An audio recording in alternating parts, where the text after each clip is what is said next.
Good morning. My name is Suzanne Silbert. I am currently the director of the esoteric testing, research, and microbiology laboratories here at Tampa General. I also hold an assistant professor appointment with the Division of Infectious Disease, and I'm super happy to usually teach here this class. I usually do this class more in the beginning of the year, and I think before a lot of you passed through the microbiology lab, but this year I had to change. And anyway, we'll do right now. So I'm assuming all of you have already passed through the rotation, right? The microbiology. So I apologize. There are a few things here that might be a little. I use this one or no? To pad or just the computer itself? Okay. So those are the topics that we are going to talk about today. And I'll give first a brief introduction about what is the clinical microbiology. It's a discipline that focuses on the isolation and characterization of infectious organisms to manage and treat patients. So we work very close in the lab with the infectious disease team. Infectious, as you guys know, can be caused by bacteria, fungi, viruses, and parasites. And to diagnose an infection, I laughed like this, but we'll talk a bit. To diagnose an infection, sample must be collected from patient's body site where the detection of a pathogen is likely to signify a disease. That's the ideal. But nowadays, we know there are some tests that we can do that outside this the body site. Like you can do I don't like to emphasize much, but we have like the Carriers test, for example, that we can do on the plasma. So the clinical microbiology, we have 3 phases that all of them are very important for the test to be correct. The first one is the pre-analytical phase that includes basically like the specimens, the collection of the specimens, that we need to be very careful with this part. I always say that it's the exam, the test, the microbiology test starts when you collect the sample. Because if it's not the appropriate sample, all the work that we do in the lab will not be successful.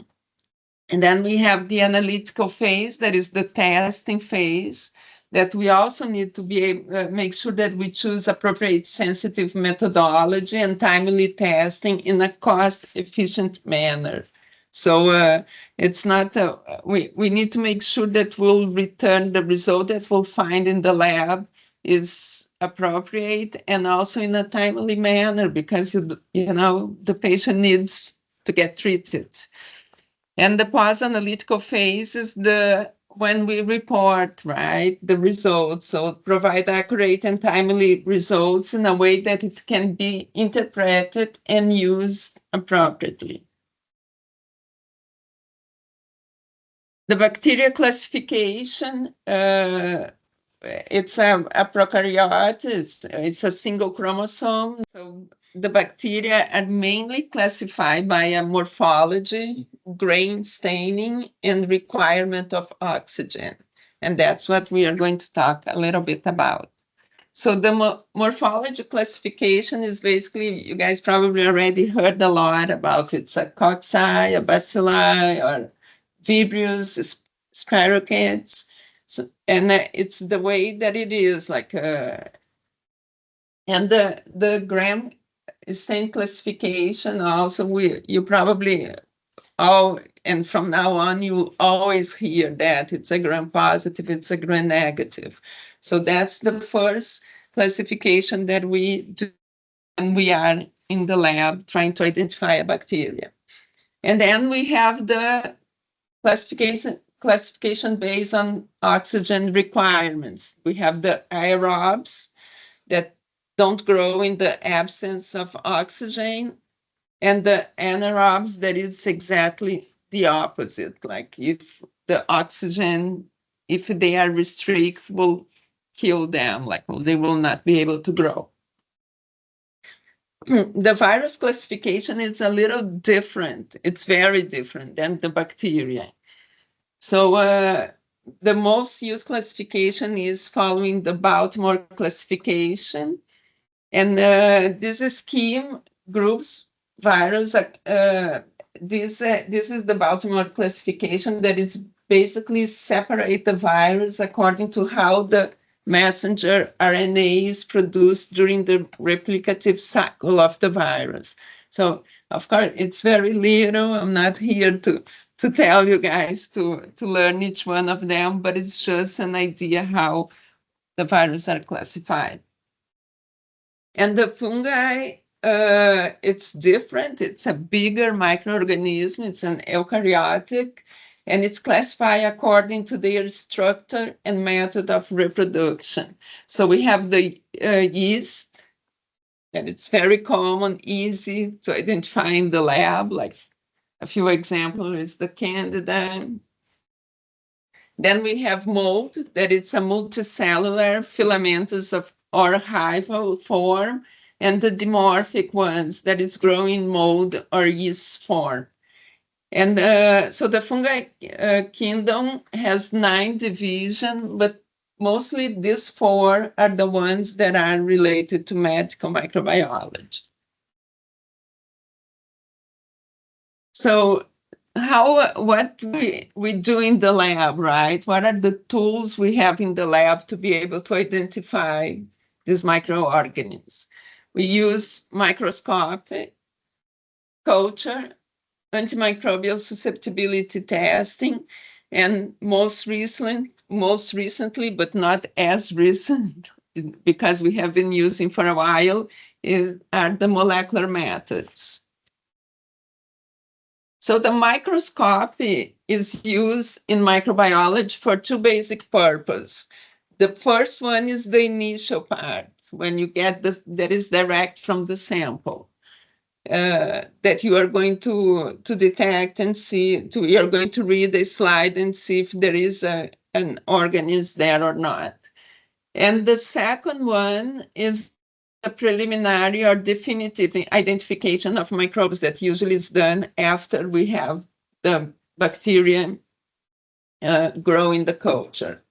So the microscopic examination of clinical specimens is used to detect bacterial cells, fungal elements, parasites, and clumps of virus.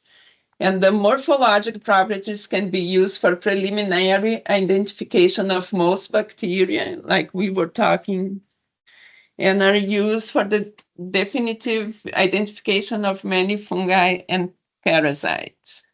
So the direct examination is the simple method from preparing the slide. The sample can be suspended in water or saline. And like the wet mount that you guys probably already saw, not very sensitive, but it is a tool.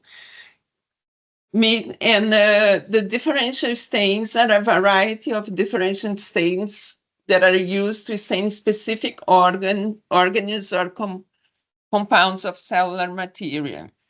So the most common, everybody here probably already heard about Gram stain, correct? So Gram stain is the most common differential staining technique used in microbiology lab. This test differentiates gram-positive and gram-negative bacteria.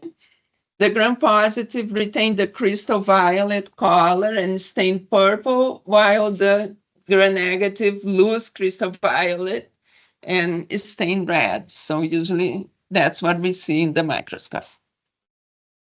And then we have the Ziehl-Neelsen staining that you guys probably already heard also, that we use more like for acid-fast, like the mycobacteria, actinomycetes, nocardia, Zoospora, Cryptosporidium, and some fungi.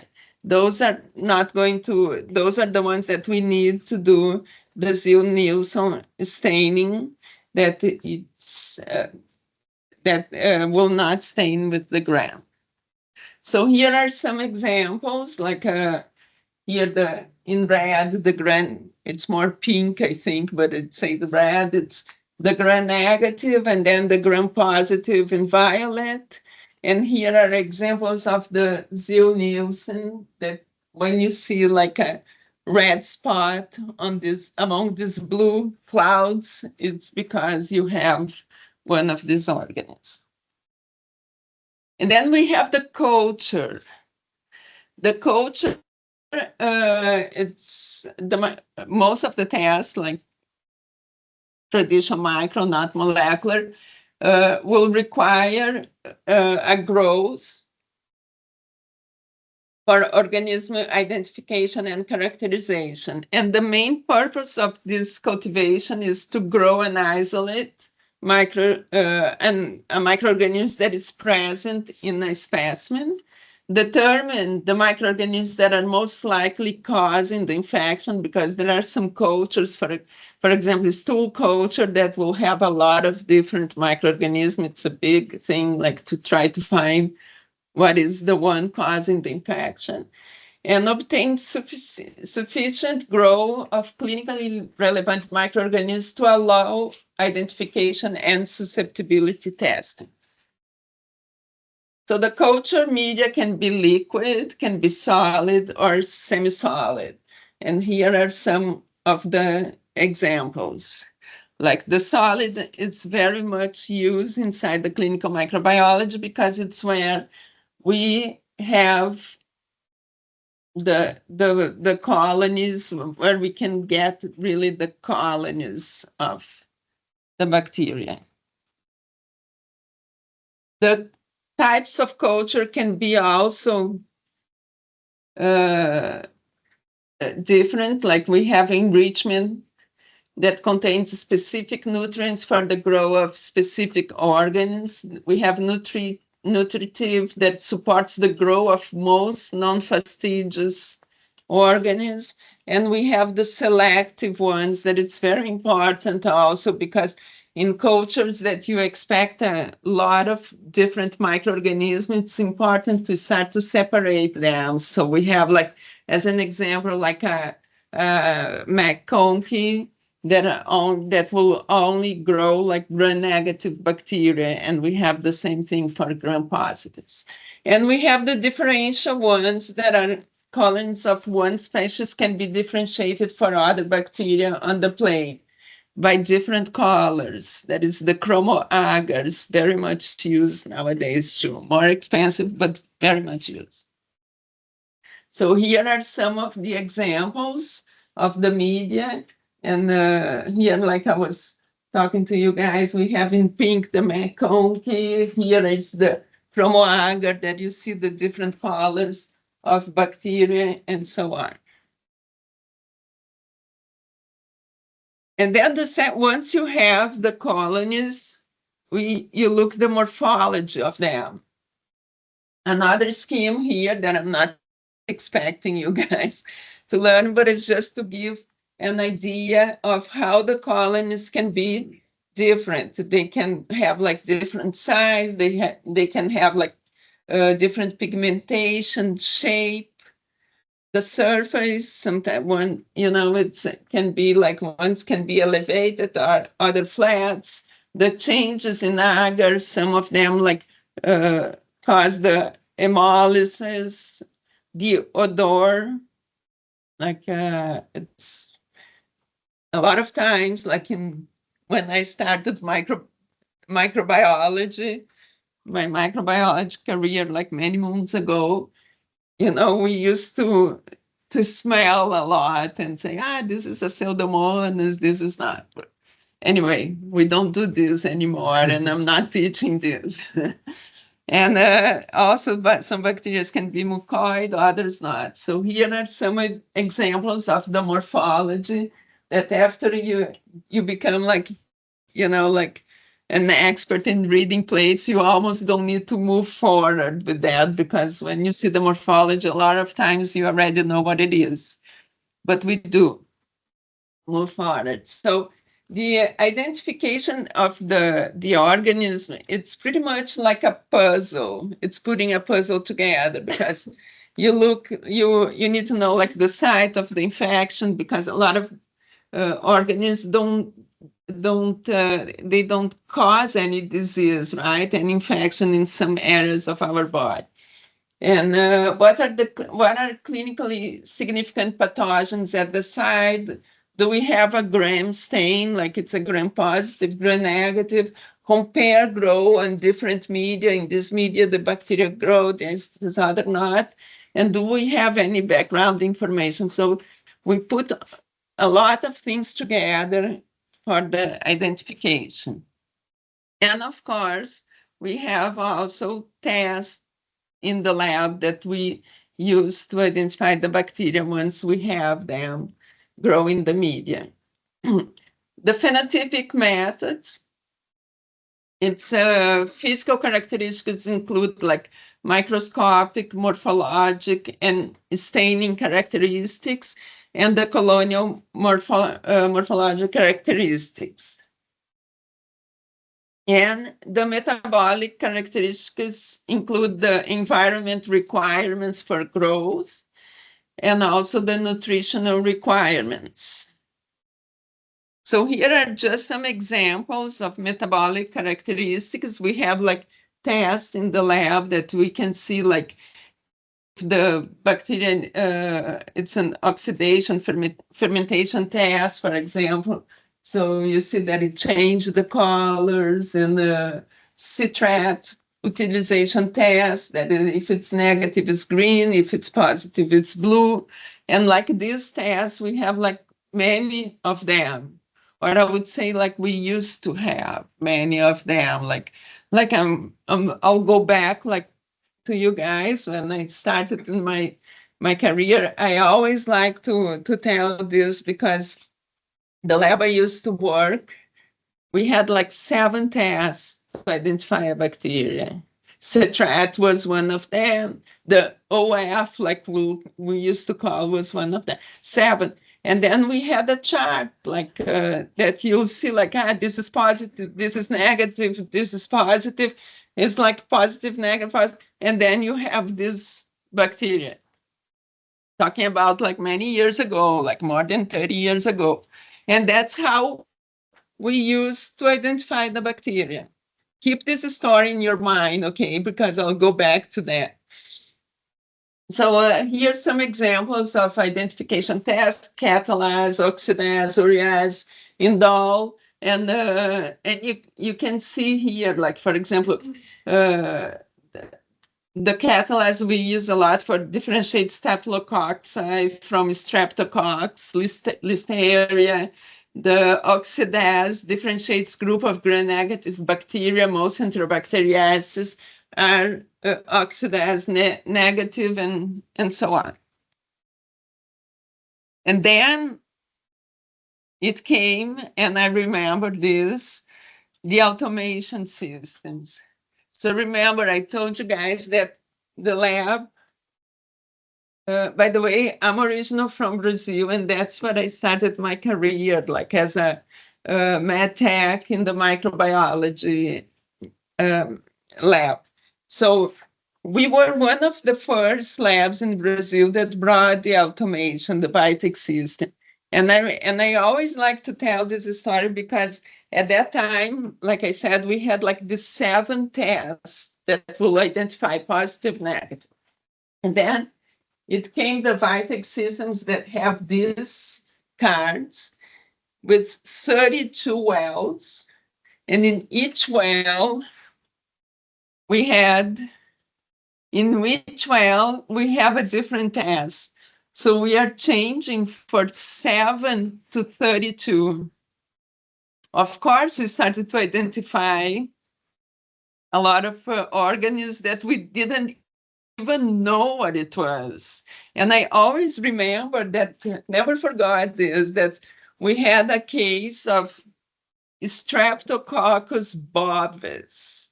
Bovis, you guys understand? Had never been able to identify Streptococcus bovis. We used to call it Streptococcus sp. But then, like Vitek brings like bovis. Do you guys know what is Streptococcus bovis is related to? Huh? Go tell. Cancer, right? I remember like it was yesterday that we received that and we said, let's look in the book, So we get like the big book of microbiology and we started to read about, and then we told the doctor, right? And of course, they were already requesting more testing, and it closed. I never forgot that, and this was like 30 years ago, but you see how the improvements can also help in different ways, right? Because we couldn't before the automation, we will call like Streptococcus sp, like species, because we changed. But anyway, just telling you this to see like the automation improves the workflow, obtain faster results, achieves full process control, and frees staff to perform other tasks. But not only this, it also gives us much more information that we couldn't do manually. So this was a big, big improvement in the microbiology world. But more than the automation is the MALDI-TOF. Have you guys heard about the MALDI-TOF? So the MALDI-TOF stands from Matrix Assisted Laser Desorption Ionization Time of Flight. It's a huge name.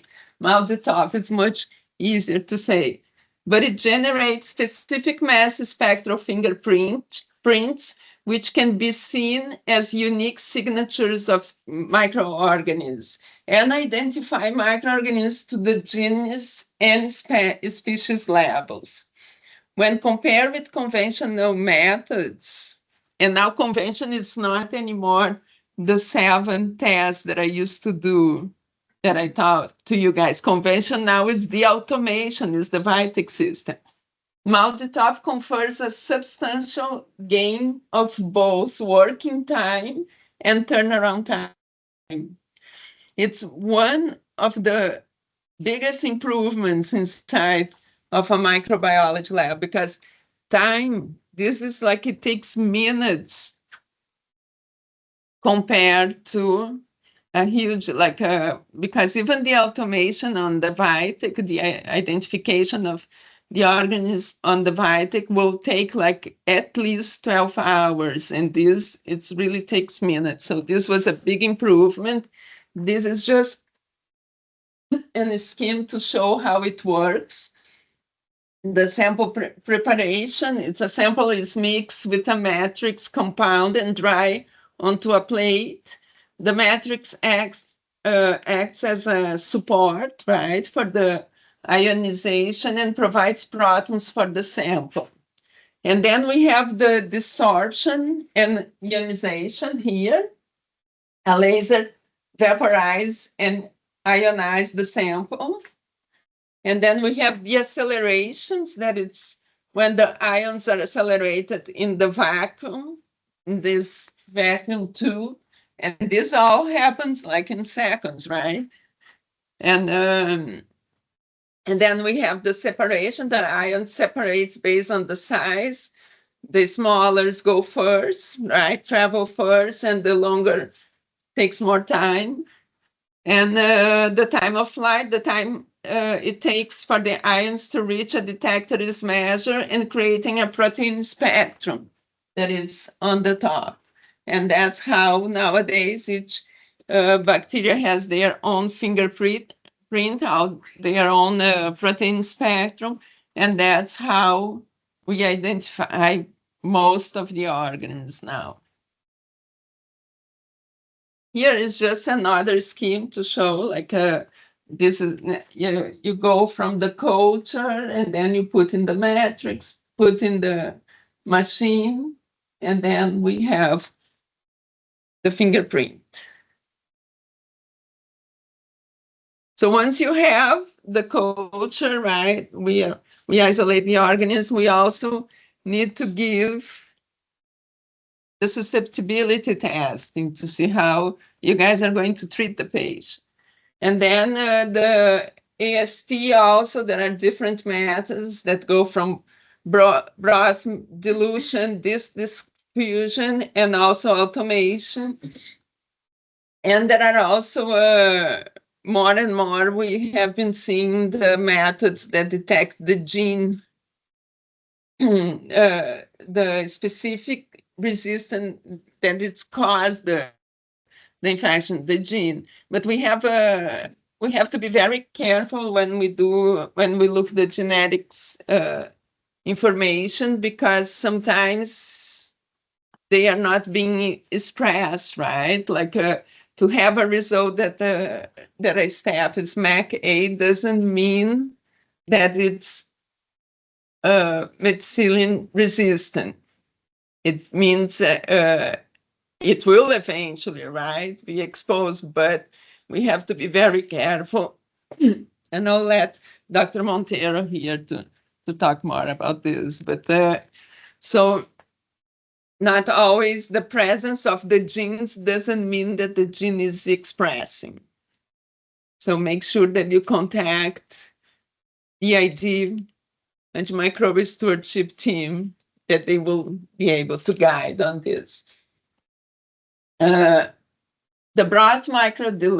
broth dilution is a very good test, because you can separate like different concentrations of the antimicrobial and test on different concentrations and see exactly which concentration is the one that is effective to kill the bacteria.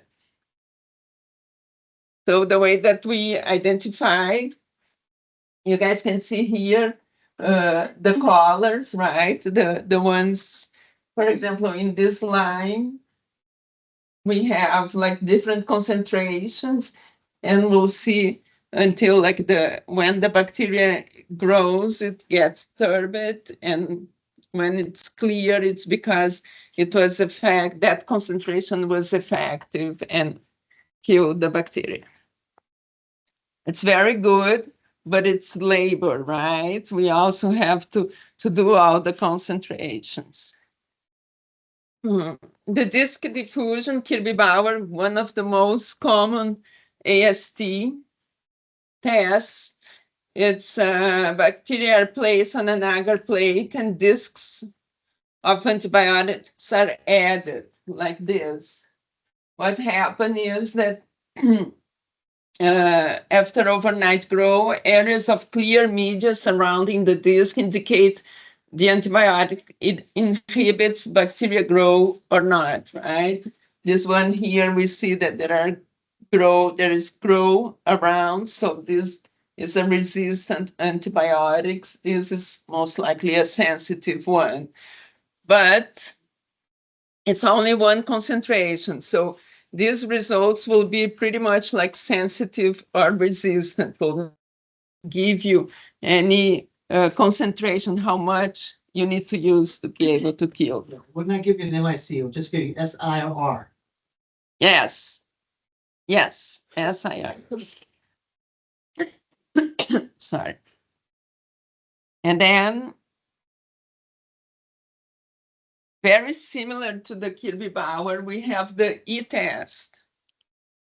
But instead of a disc, the e-test use this strip here that has different concentrations of the same antibiotics.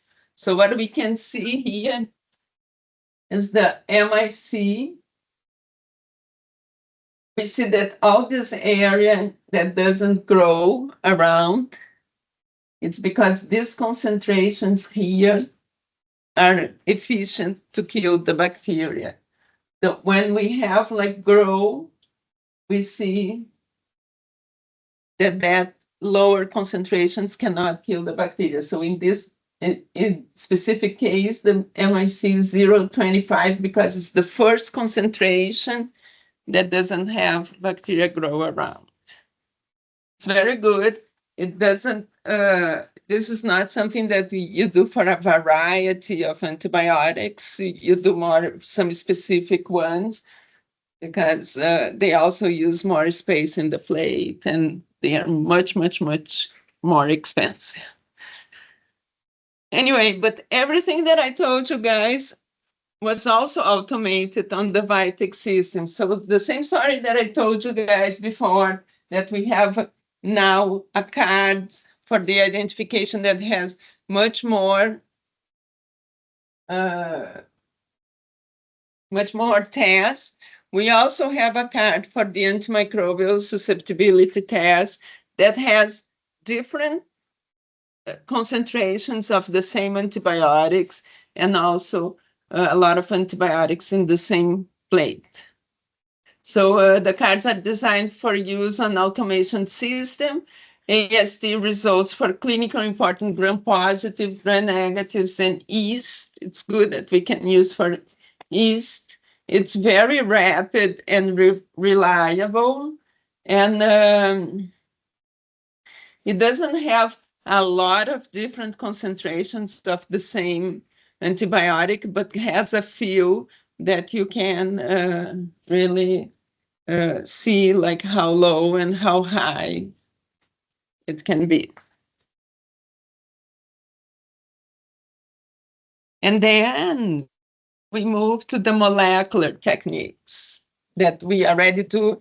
A lot of the microbiology is still a very busy lab, because it's where we get the colony, it's where we get the susceptibility test, but we are also using a lot of molecular techniques.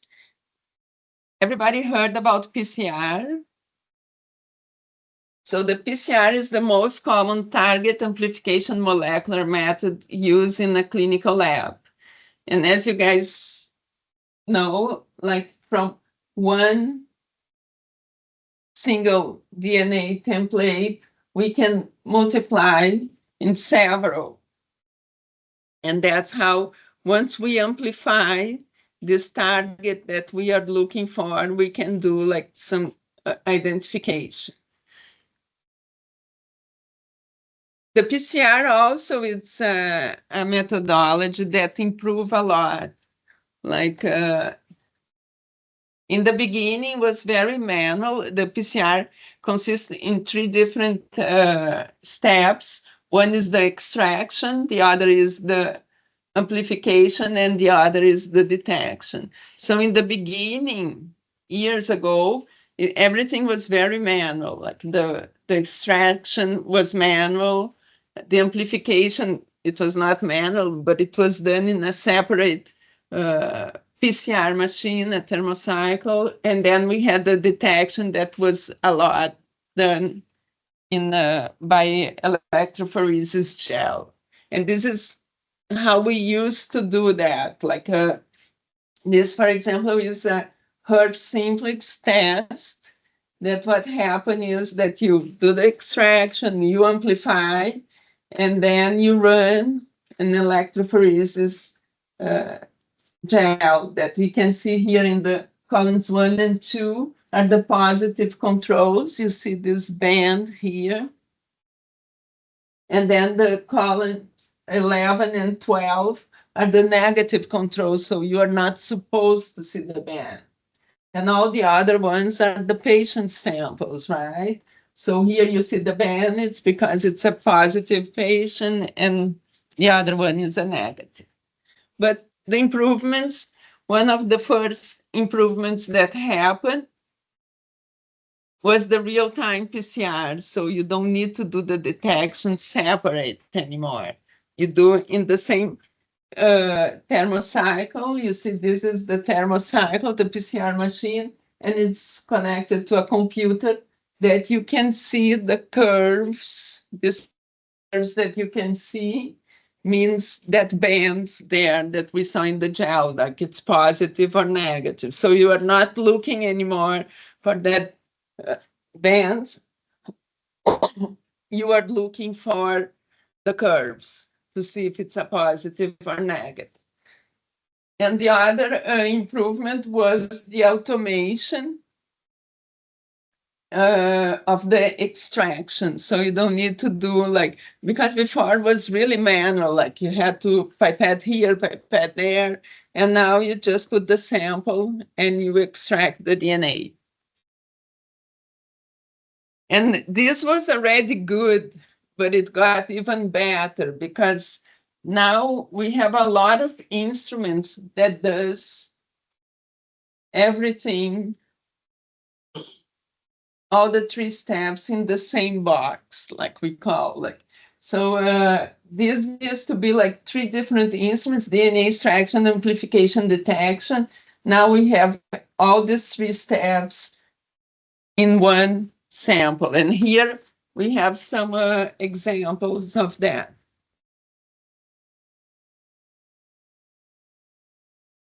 But so we have several different instruments, and here it is like, how do you evaluate which one you are bringing in-house? So they have a lot of difference. First thing we look is the sensitivity, specificity of the test, because the instrument might be super good and then the test is not sensitive, doesn't make any sense. The throughput, like for example, Tampa General, we have in the molecular lab, there are some tests that we have a lot of volume. So we need to make sure that we have an instrument that we can put a lot of samples, right? Otherwise, it's not fast anymore if you have to wait in the line. The turnaround time, once again, turnaround time is something very important for when you are choosing a lab test, because you need to make sure that when you are going to result, the patient still can benefit from this result, right? Cost, as everything else, it needs to be cost efficient, and random access and batch, like you want to, I'm all like about like, you don't want to have like a test that is super good, everything, but you need to batch a lot. Then also you ended up delaying the results for the patient. And here is just an example of the variety. Like we had, like, for example, during the pandemic, you know, that one single test, one single instrument was not enough to do to meet the demand. So we had, for example, 3 different instruments to test SARS-CoV-2: the Gene Expert, the Pneumodics, and the Alinity-M. And here are the difference. Like the Gene Expert, the turnaround time super fast, 1 hour, but has a low capacity. It's a much smaller test. You could run like 16 samples maximum in this hour. And the cost is very high. And then we had the Pneumodics, that the turnaround time was a little longer. It was about 130. The capacity, it had like a medium capacity. Median, we could do like about 250 per day. And the cost was the lower cost we had in terms of tests, the reagents. And then the Alinity-M, that the turnaround time was the longer one, 2 hours and a half, but it has a high capacity and the cost of the instrument was high. The test, we were able to go down a little bit. But when I talk about high capacity, we could run like 800 tests per day. So you see, like it goes from 16, 250, and 800. And believe me, they were all busy in the same day. But there are differences, right? And you have to see also what fits better your lab, because if you are a small lab, you don't need to run also 800 samples on a day. And then, so basically what we are talking about is the traditional molecular testing, right? You have one sample you do not just molecular, but in general, like you have one sample and then you do multiple tests. Let's say like, I don't know, a respiratory test, right? It can be caused by several different organisms. So one sample, when you collect the sample, you send to the lab, you request a lot of tests. And then the results take hours or days, depending on the tests. And then we have different reports, different results, and the patient stay longer, length of stay. And then it's when the syndromic testing came around, which is the idea of doing, you get your one sample, you have one test that has different organisms, so it's targets like different organisms. It takes about 1 hour because it's fast, it's molecular, they are all molecular tests. We have one report with all the results, the ones that are negative, the ones that are positive, and improves patient management. It's beautiful, right? And you guys probably already saw that with the respiratory panel, with the GI panel, the meningitis that we do in-house. It's the idea, it's beautiful, but we have to remember that the syndromic test, it's much more expensive. And sometimes, for example, in the respiratory world, let me see. And these are the results with all the targets that the organisms that are tested at the same time. So it's a test with a high cost and low capacity. The instrument, like we have like an instrument with 12 spots, so it runs ones at a time. Who should be you? And then what the idea is perfect, but it has a big cost. So we need to really figure it out who should be using this test, because we shouldn't be doing that 800 tests that we do in the Alinity. We shouldn't be doing that. This will break a lab. So it has the value, right? For example, some in a respiratory panel, like we have like 20 different organisms that can be tested at the same time.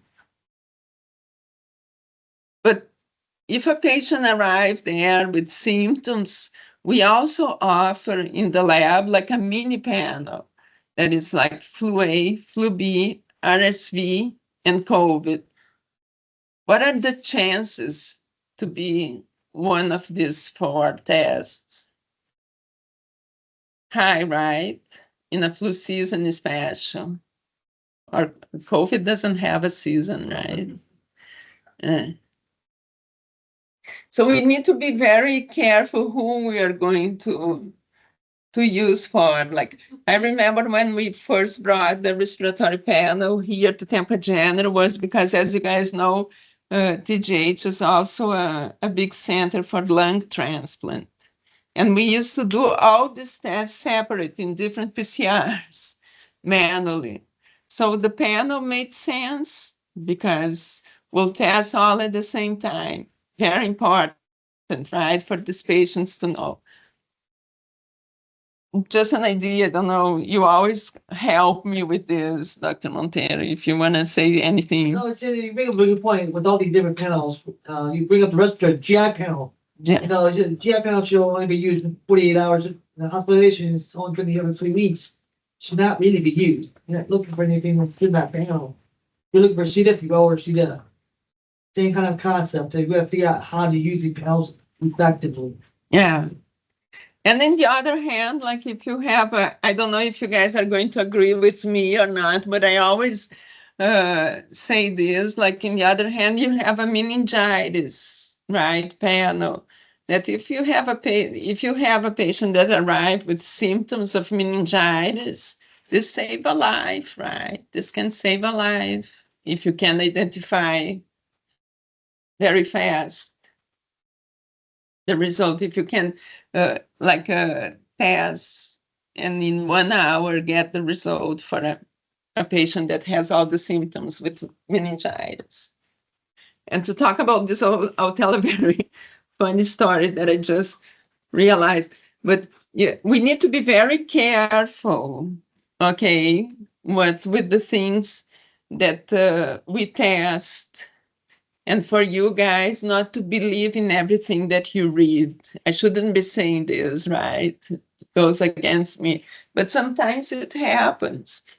The lab is it's inspected from the College of American Pathologists every 2 years, CAP. And so we were in the middle of an inspection, and you know, we love the doctors that come to the lab, that talk to us, discuss. And do you remember this story that I'm going to tell? I don't know if I remember it.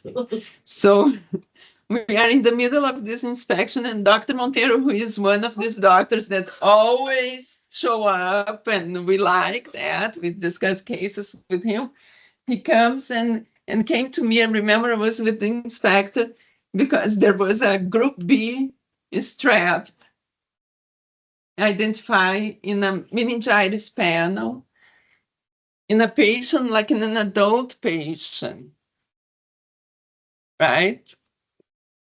It was not correct. Something happened there. It was not correct, shouldn't be reported. And then he came to talk to me about this, and here we are with the inspectors.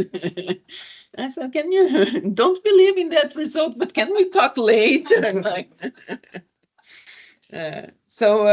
just saying this because it's not going to happen very frequently, but you guys have to remember that a lot of times we in the lab, we are not seeing the details also of the patients. We don't know the story. So we have to work together on this, right? To make sure that we collaborate to have the best diagnosis possible. So we are trying to do the best we can, but we don't see the patient. We don't have a lot of the information that you guys have from the patient. They're always very helpful. Both that esoteric and micro lab, always very helpful. The other utilize them.